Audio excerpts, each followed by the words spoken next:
गंगासागर धाम से जुड़ी यह विशेष पौराणिक कथा। क्यों कहते हैं सारे तीर्थ बार बार गंगा सागर एक बार।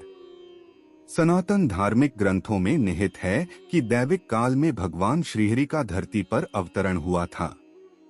उस समय वे कपिल मुनि के रूप में धरती पर अवतरित हुए थे। कालांतर में भगवान गंगासागर के समीप आश्रम बनाकर तपस्या करने लगे। उन दिनों राजा सगर की प्रसिद्धि तीनों लोकों में थी। सभी राजा सगर के परोपकार और पुण्य कर्मों की महिमा करते थे। यह देख राजा इंद्र बेहद क्रोधित और चिंतित हो उठे। स्वर्ग के राजा इंद्र को लगा कि अगर राजा सगर को नहीं रोका गया तो वे आगे चलकर स्वर्ग के राजा बन जाएंगे। यह सोच राजा इंद्र ने राजा सगर द्वारा आयोजित यज्ञ हेतु अश्व को चुराकर कपिल मुनि के आश्रम के समीप बांध दिया।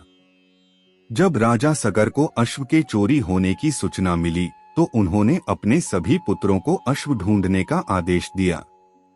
जब कपिल मुनि के आश्रम के बाहर अश्व बंधा दिखा तो राजा सगर के पुत्रों ने कपिल मुनि पर अश्व चुराने का आरोप लगाया। यह सुन कपिल मुनि क्रोधित हो उठे और उन्होंने तत्काल राजा सगर के सभी पुत्रों को भस्म कर पाताल भेज दिया। जब राजा सगर को यह बात पता चला तो वे कपिल मुनि के चरणों में गिर पड़े और उनके पुत्रों को क्षमा करने की याचना की। हालांकि श्राप वापस नहीं लिया जाता है। आथ कपिल मुनि ने उन्हें पुत्रों को मोक्ष हेतु गंगा को धरती पर लाने की सलाह दी। तब राजा भगीरथ ने माता पार्वती की कठिन तपस्या की। इससे प्रसन्न होकर माता पार्वती गंगा रूप धारण कर धरती पर मकर संक्रांति के दिन अवतरित हुई। जब राजा सगर के मृत पुत्रों को गंगा का स्पर्श हुआ तो उन्हें मोक्ष की प्राप्ति हुई।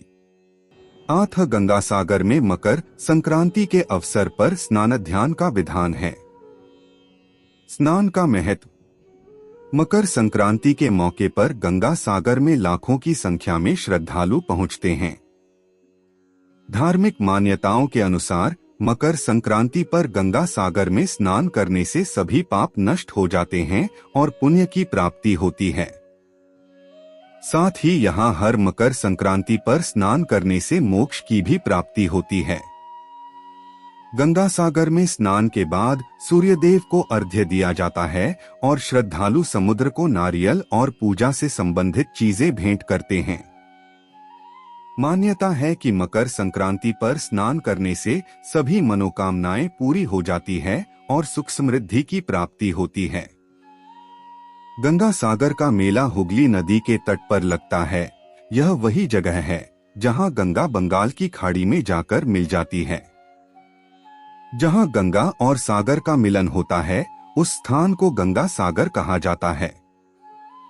मकर संक्रांति पर क्यों लगता है गंगा सागर मेला?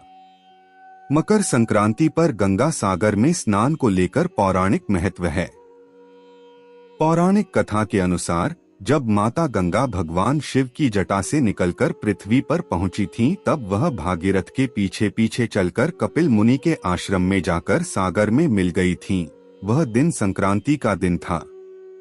मां गंगा के पावन जल से राजा सागर के 60,000 शापग्रस्त पुत्रों का उद्धार हुआ था। इस घटना की याद में तीर्थ गंगा सागर का नाम प्रसिद्ध हुआ था।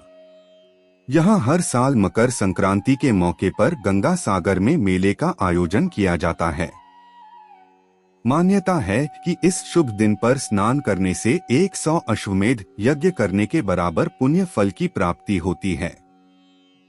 क्यों कहते हैं सारे तीर्थ बार बार गंगा सागर एक बार।